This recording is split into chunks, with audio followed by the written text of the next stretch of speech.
A quiet paddle on a lake, this is not. This annual competition, known as the Extreme Kayaking World Championship, or Adidas Sick Line, after the fastest and best route down a river, brings together some of the most skilled river running kayakers in the world, and as usual, was held in the Austria Valley in Austria.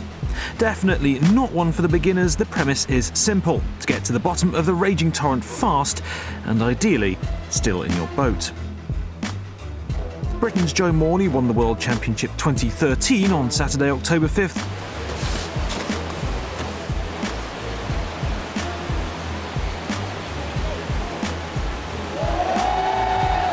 Joe's final run sealing the title ahead of Italy's Daniel Klotzner